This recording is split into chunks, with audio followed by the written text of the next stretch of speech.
Assalamualaikum warahmatullahi wabarakatuh.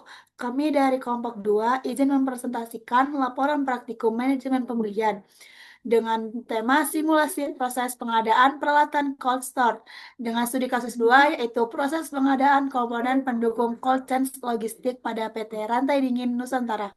Sebelumnya, terima kasih kepada Bu Noneng sebagai dosen pengampu dan izinkan kami mengenalkan diri. Saya Fenty Mutiasari dan rekan saya Rahel Karunisa Silaban. Saya Rian Steven. Saya MFQ Lutfiansah. Selanjutnya yaitu ada pemisahan tugas dan tanggung jawab. Yang pertama ada internal company roles. Ada unsur departemen yang akan diperankan oleh Rahel V. Silaban mengidentifikasi kesenjangan kapasitas operasional cold store gudang, merinci spesifikasi teknis dan mengajukan PR. Purchasing Officer yang akan diperankan oleh Rian SP Damanik memvalidasi dokumen PR, melakukan supplier sourcing, memimpin negosiasi komersial, serta menerbitkan PO. Yang kedua ada Legal dan External Roles. Contract Officer yang akan diperankan oleh saya sendiri, Fenty Mutiasari, menyusun naskah hukum atau kontrak resmi jual beli, mengatur sanksi klaim, denda keterlambatan, dan klausul ganti rugi. Supplier representatif yang akan diperankan oleh M. Rifki Lutfiansah, menerima pesanan, memproses ketersediaan inventory, menyiapkan packing slip, DO, serta menagih invoice pelunasan. Lalu ada urgensi pengadaan dan cold chains.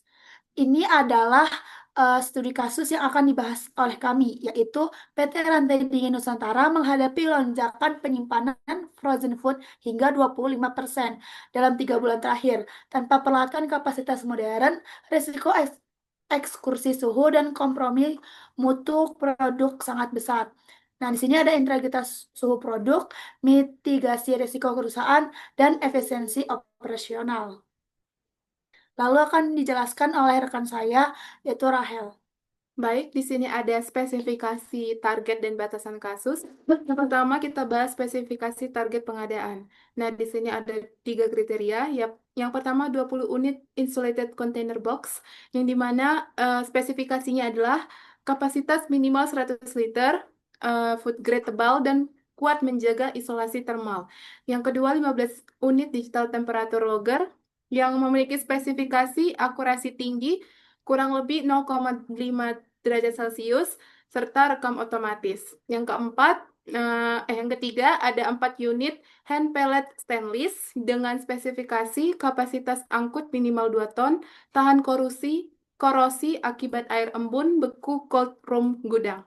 Nah, selanjutnya kita bahas batasan utama perusahaan. Nah, jadi perusahaan membuat 3 batasan. Yang pertama ada plafon anggaran maksimum, yang dimana alokasi total tidak boleh melebihi eh, sebesar 210 juta rupiah. Yang kedua ada lead time pengirimannya, yang dimana seluruh item wajib diterima maksimal dalam 18 hari kalender setelah dilirisnya resmi PO atau purchase order. Yang ketiga, termin pembayarannya dilakukan secara bertahap. Pertama 30% uang muka atau DP pasca kontrak. Yang kedua, pelunasannya itu sebanyak 70% pasca serah terima barang lolos uji teknis. Selanjutnya di sini kami menampilkan detail peralatan pendukung terpilih seperti insulated container, digital time logger, serta hand pellet stainless. Berikut adalah gambar detail peralatan pendukung yang akan dipilih. Selanjutnya kita masuk ke dalam proses simulasi dan kelayakan, yang dimana di sini tahap penilaian proposal, komparasi penawaran vendor, dan verifikasi dokumen kerja. Nah, setelah PT Rantai Dingin Nusantara membutuhkan jenis peralatan yang pertama seperti insulated container box, digital temperature logger, dan hand pellet stainless untuk menunjang distribusi produk bersuhu dingin. Nah, setelah kebutuhan dianalisis, user department menyusun purchase requisition atau PR yang seperti tertera di PPT kami, yang berisi spesifikasi barang, jumlah kebutuhan, estimasi biaya, serta alasan dilakukannya pengadaan. Berikut saya akan tampilkan laporan purchase requisition atau PR yang ada di laporan kami. Oke, berikut merupakan dokumen purchase requisition atau PR yang dimana di sini tanggal terbitnya itu pada tanggal 2 Juni 2026, tanggal dibutuhkannya 22 Juni 2026. Nah, jadi di PR ini ada rincian spesifikasi dan estimasi biaya yang dimana terdapat nama barang, spesifikasi barang, kuantitas, dan juga estimasi harga. Dengan total estimasi biaya itu sebesar 190 juta, yang dimana batas anggaran maksimalnya adalah 210 juta. Setelah itu ada justifikasi operasional dan analisis resiko, yang dimana di sini juga diberikan alasan mengapa dibutuhkannya barang itu.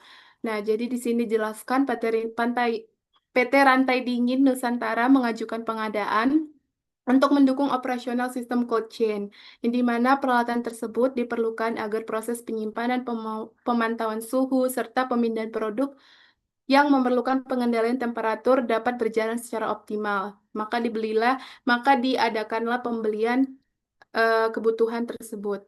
Selanjutnya ada risiko jika pembelian tidak dilakukan atau risk of inexecution. Apabila pengadaan perlahan ini tidak segera direalisasikan, perusahaan berpotensi mengalami penurunan kualitas produk akibat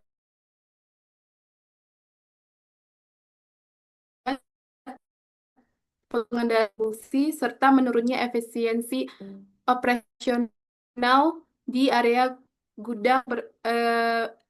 di area gudang. Nah, jadi sebagian besar isi dari PR ini adalah rincian spesifikasi dan estimasi biaya serta justifikasi operasional dan analisis resiko. Yang dimana dokumen ini diajukan oleh user departemen, diperiksa oleh purchasing officer dan disetujui oleh manajer operasional PT Rantai Dingin Nusantara. Baik, selanjutnya saya kembalikan menjelaskan.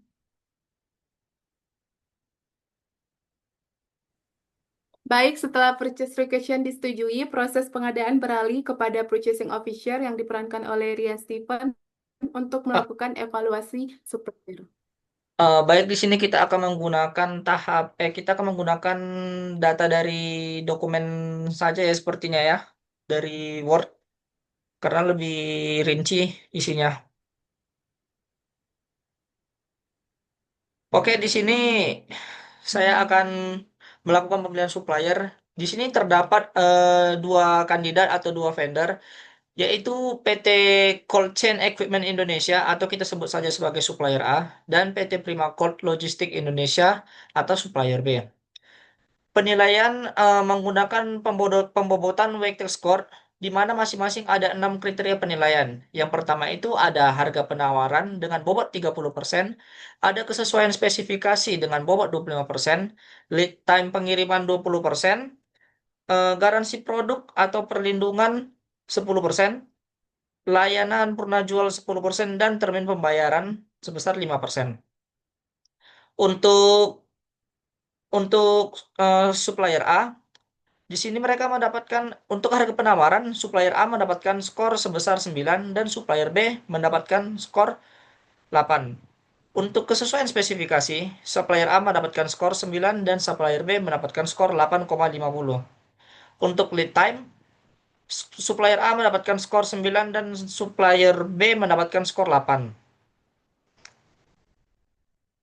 Untuk garansi produk, supplier A mendapatkan skor 8,50 dan supplier B mendapatkan skor 8.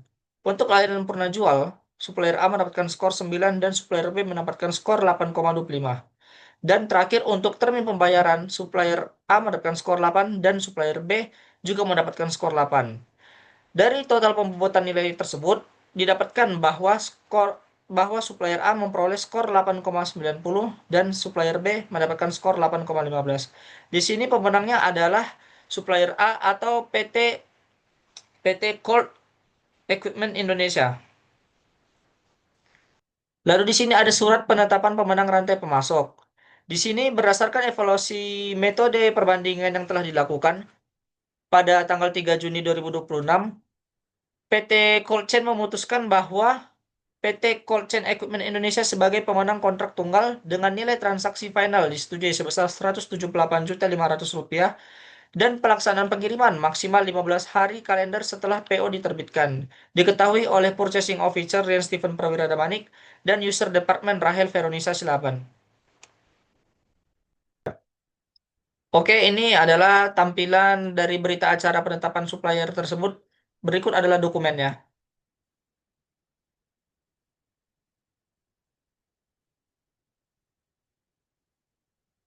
Dokumen ini dibuat oleh Rian Stephen Prawira Damanik sebagai Purchasing Officer dan disetujui oleh Rahel Veronika Silaban sebagai User Department.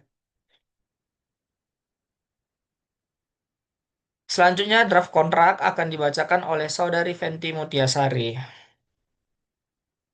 Baik, terima kasih Steven. Selanjutnya ada klausul penting draft kontrak pembelian. Yang pertama ada ketentuan nilai dan pembayaran, yaitu ada nilai transaksi sah, kontrak disetujui senilai 175.500.000 mencakup seluruh pajak dan ongkos pengiriman. Ada skema termin 30-70, pembayaran 30% DP setelah kontrak, sisa pelunasan 70% setelah proses uji kualitas barang selesai. Yang kedua ada sanksi dan penyelesaian sengketa. Denda keterlambatan, sanksi denda 0,1% per hari dari nilai kontrak apabila terjadi keterlambatan di luar force majeure. Resolusi konflik, kedua belah pihak bersepakat mengutamakan musyawarah mufakat sebelum menempuh jalur hukum. Selanjutnya saya akan menjelaskan di laporan draft kontrak. Nah, ini adalah draft kontrak, yaitu surat perjanjian kontrak jual beli pengadaan peralatan operasional cold chains dengan nomor kontrak KON strip RDN strip 001 garis miring VI garis miring 2026. Tanggal kontrak 6 Juni 2026. Referensi PR garis miring RDN garis miring 001 garis miring VI garis miring 2026.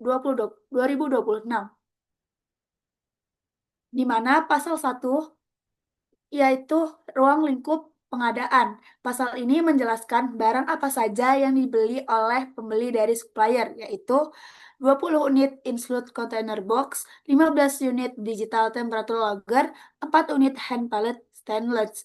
Inti dari pasal 1 yaitu menjelaskan jenis dan jumlah barang yang akan dipasok. Pasal 2 yaitu spesifikasi barang. Pasal ini menjelaskan standar kualitas barang yang harus dipenuhi supplier seperti kapasitas, bahan, dan fungsi barang.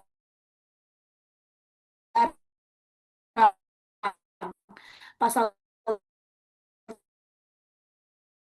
3 itu nilai kontrak. Pasal total biaya harus dibayar pembeli. Pasal ini menjelaskan alur pemesanan barang, yaitu pembeli menerbitkan purchase order, yaitu PO, kemudian supplier mengonfirmasi pesanan melalui order, atur proses pemesanan agar jelas dan terdokumentasi. Pasal 5 yaitu ketentuan pembayaran. Pembayaran dilakukan setelah dalam 2 tahap, yaitu 30% sebagai uang muka setelah kontrak ditandatangani, dan yang kedua 70% setelah barang diterima dan diperiksa. Pasal 6 yaitu pengiriman barang. Supplier wajib mengirim barang maksimal 15 hari setelah menerima PO dan menanggung biaya pengiriman. Inti dari pasal 6 yaitu mengatur waktu dan tanggung jawab pengiriman. Pasal 7, pemeriksaan dan penerimaan barang. Pembeli berhak memeriksa barang jika ada barang yang rusak dan tidak sesuai. Supplier wajib menggantinya. Pasal 8, garansi dan layanan purna jual. Supplier memberikan garansi atas barang dan siap memberikan bantuan teknis jika diperlukan. Inti dari pasal 8 ini yaitu memberikan jaminan kualitas setelah barang diterima. Pasal 9 yaitu denda keterlambatan. Jika supplier terlambat mengirim tanpa alasan yang sah, akan dikenakan denda sesuai ketentuan kontrak. Pasal 10 keadaan kahar yaitu force majeure.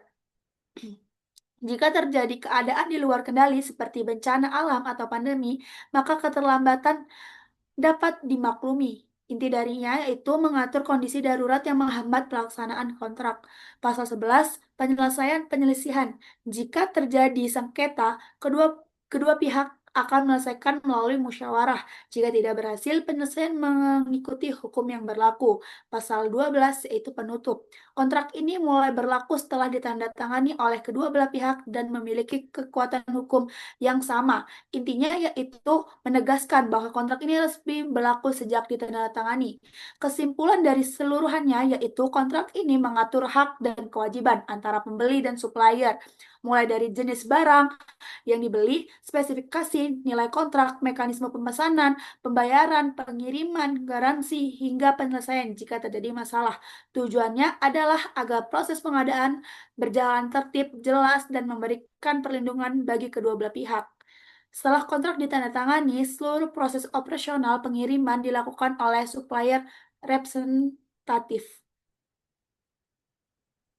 Baik, saya akan menjelaskan tentang penerbitan purchase order atau dokumen PO. Di sini PORDN diterbitkan sebagai perintah pembelian resmi berlandaskan rujukan kontrak jual beli KON RDN 001. Batas pengiriman menetapkan pengiriman barang setelah selesai maksimal dalam 15 hari kalender atau 22 Juni 2026. Berikut untuk info lebih lanjut, boleh tolong ditampilkan dokumen PO-nya kepada operator. Boleh tolong dibuka, dok.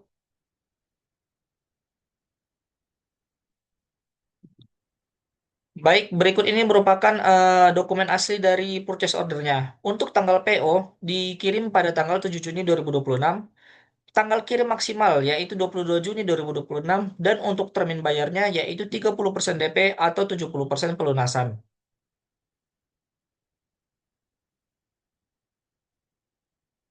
Untuk alamat pengiriman dikirim ke PT Rantai Dingin Nusantara, Divisi Operasional Cold Chain, Jalan Soekarno-Hatta nomor 15, Bandung, Jawa Barat. Dan untuk divisi yang bertanggung jawab yaitu Divisi Operasional Cold Chain. Alamat supplier ditujukan ke PT Cold Chain Equipment Indonesia, Jalan Soekarno-Hatta nomor 215, Bandung, Jawa Barat, dengan PIC Andi Saputra sebagai Sales Manager. Adapun rincian pesanan yang dipesan yaitu insulate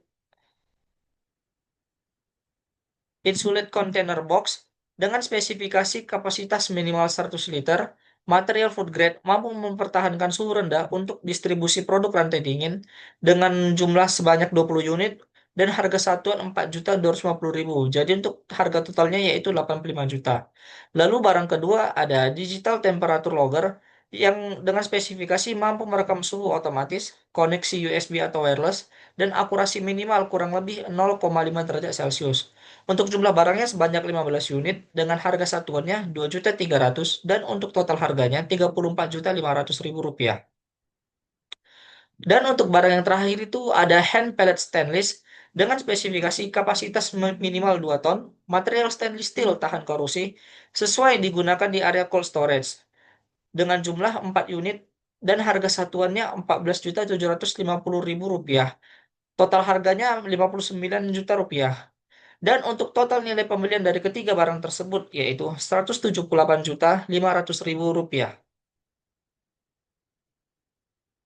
Untuk ketentuan pemesanan yaitu ada konfirmasi pesanan, jadwal pengiriman, dokumen pengiriman, dan sanksi keterlambatan.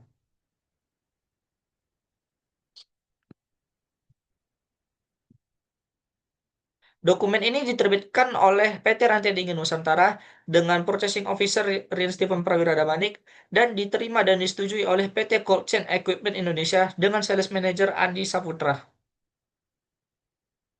Oke, setelah supplier menerima purchase order atau PO dari perusahaan, langkah pertama yang dilakukan adalah menerbitkan Order Acknowledgement atau bisa disingkat OA.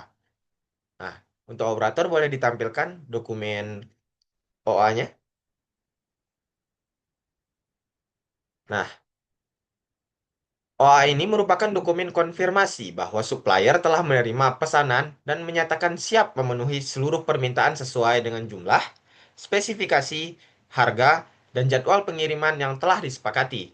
Dengan adanya OA ini, kedua belah pihak memiliki kepastian bahwa pesanan akan diproses tanpa adanya perubahan.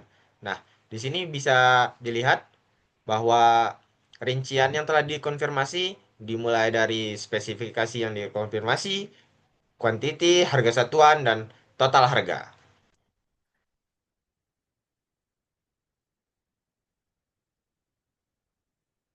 Dan total nilai pesanan yang telah disetujui juga sama dengan yang di PO yaitu Rp178.500.000. Nah, di sini ada komitmen pelaksanaan yaitu kesiapan barang, jadwal pengiriman, serta ketentuan pembayaran.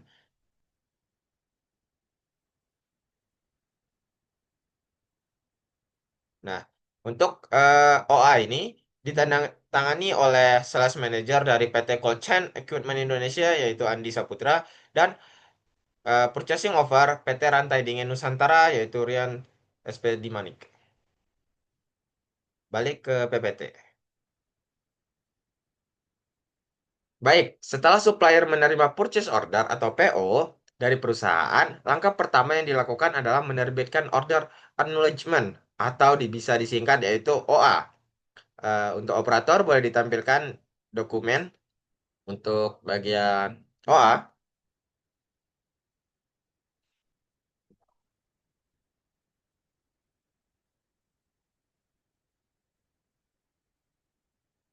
Nah, dokumen order acknowledgement atau OA ini merupakan dokumen konfirmasi bahwa supplier telah menerima pesanan dan menyatakan siap memenuhi seluruh permintaan sesuai dengan jumlah, spesifikasi, harga, dan jadwal pengiriman yang telah disepakati.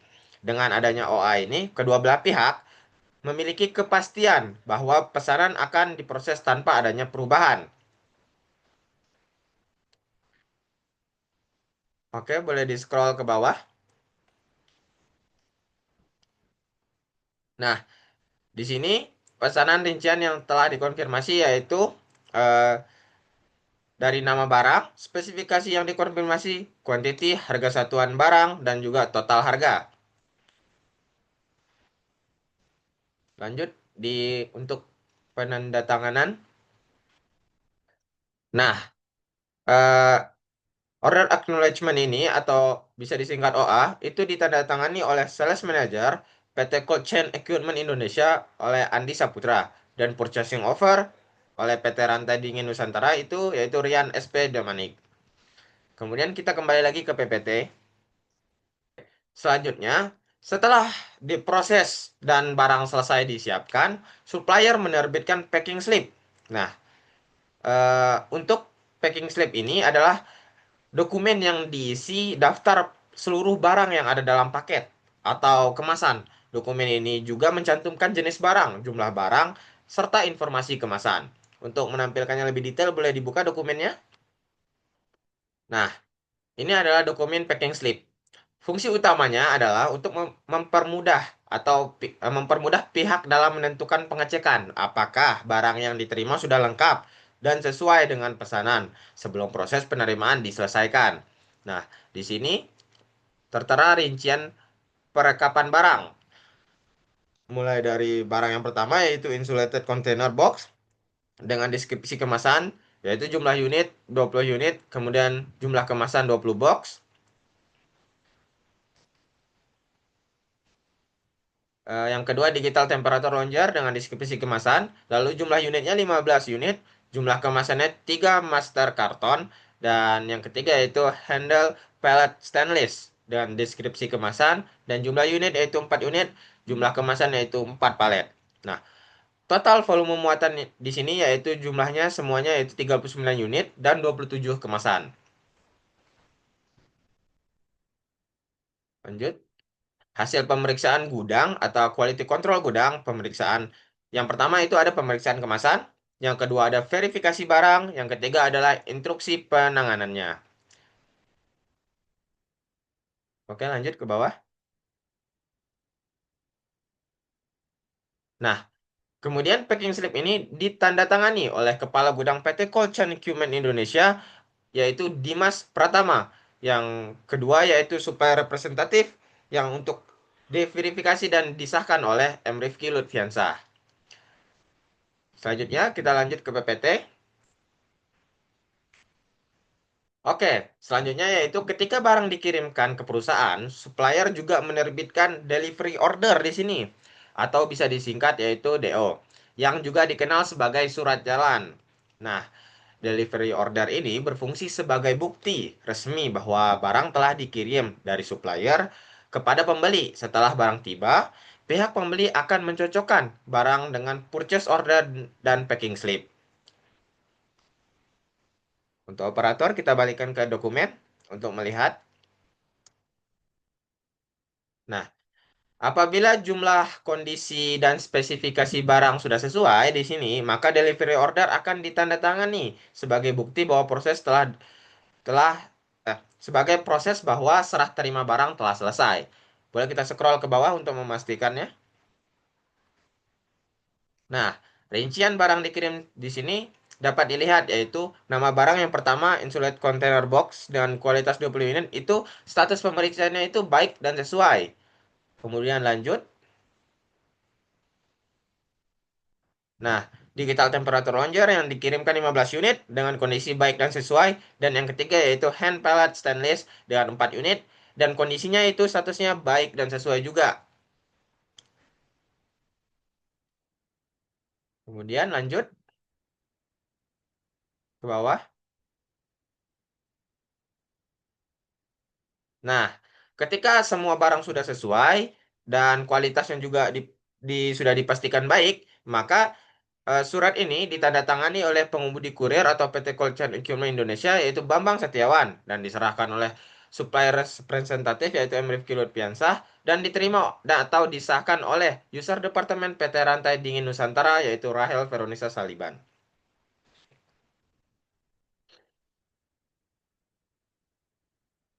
Kemudian kita kembali ke PPT.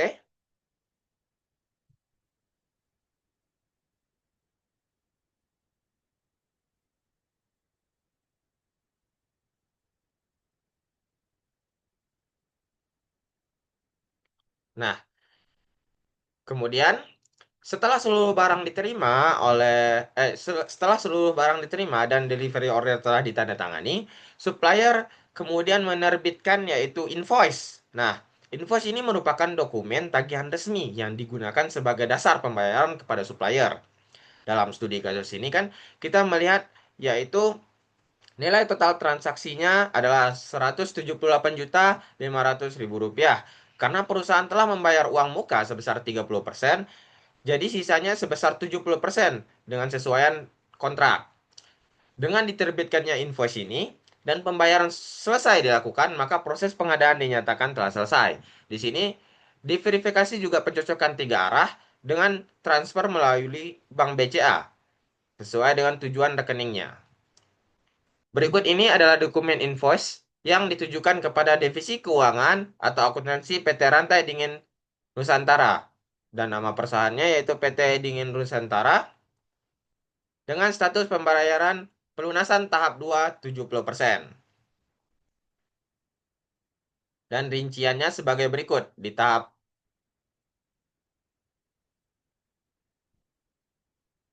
Nah, instruksi transfer pembayaran vendor yaitu Bank Sentral Asia yaitu BCA dengan nomor rekening sebagai berikut atas nama PT Cold Chain Equipment. Invoice ini ditandatangani oleh PT Rantai Dingin Nusantara diverifikasi oleh purchasing offer yaitu Rian SP Damanik dan supplier representatif dari PT Cold Chain Equipment Indonesia yaitu M. Rifki Lutfiansah. Nah, di slide ini ditunjukkan bahwa seluruh dokumen transaksi pada proses pengadaan saling terhubung atau memiliki keterlacakan dokumen. Bisa disebut juga audit trial maps. Nah, di sini bisa dilihat mulai dari yang pertama itu requisition, yang kedua itu evaluation, yang ketiga yaitu PO dan kontrak, dan yang keempat yaitu fulfillment, dan yang terakhir yaitu invoice. Nah, selain urutan penerbitan dokumen dilakukan sesuai alur prosedur bisnis, mulai dari PR, evaluasi supplier, kontrak, PO, OA, packing slip, delivery order atau DO, hingga invoice. Kemudian next. Analisis cost saving dan efisien biaya. Nah, di sini platform anggaran maksimumnya yaitu adalah 210 juta. Nah, kemudian estimasi pengajuan awal PR itu menjadi 190 juta. Lalu, realisasi kontrak final di vendor A itu sangat menurun menjadi 178.500.000 rupiah. Di sini keberhasilan negosiasinya menghasilkan penghematan real atau bisa disebut juga purchasing cost saving sebesar 31.500.000 rupiah atau 15% dari pagu anggaran awal perusahaan. Kemudian next. Nah, kemudian kinerja ketepatan waktu pengiriman. Di sini pemenuhan SLA lebih cepat, 15 hari kalender. Kemudian batas waktu maksimal toleran pengiriman perusahaan adalah 18 hari kalender, sementara dikirimkan hanya 15 hari kalender. Ini kecepatan pengiriman 3 hari lebih awal, hingga mempercepat pemanfaatan ruang gantung produk. Yang kedua yaitu konsul denda. Kontrak yang menyertakan dana 0,1% per hari keterlambatan mendorong komitmen vendor agar lebih cepat tepat waktu.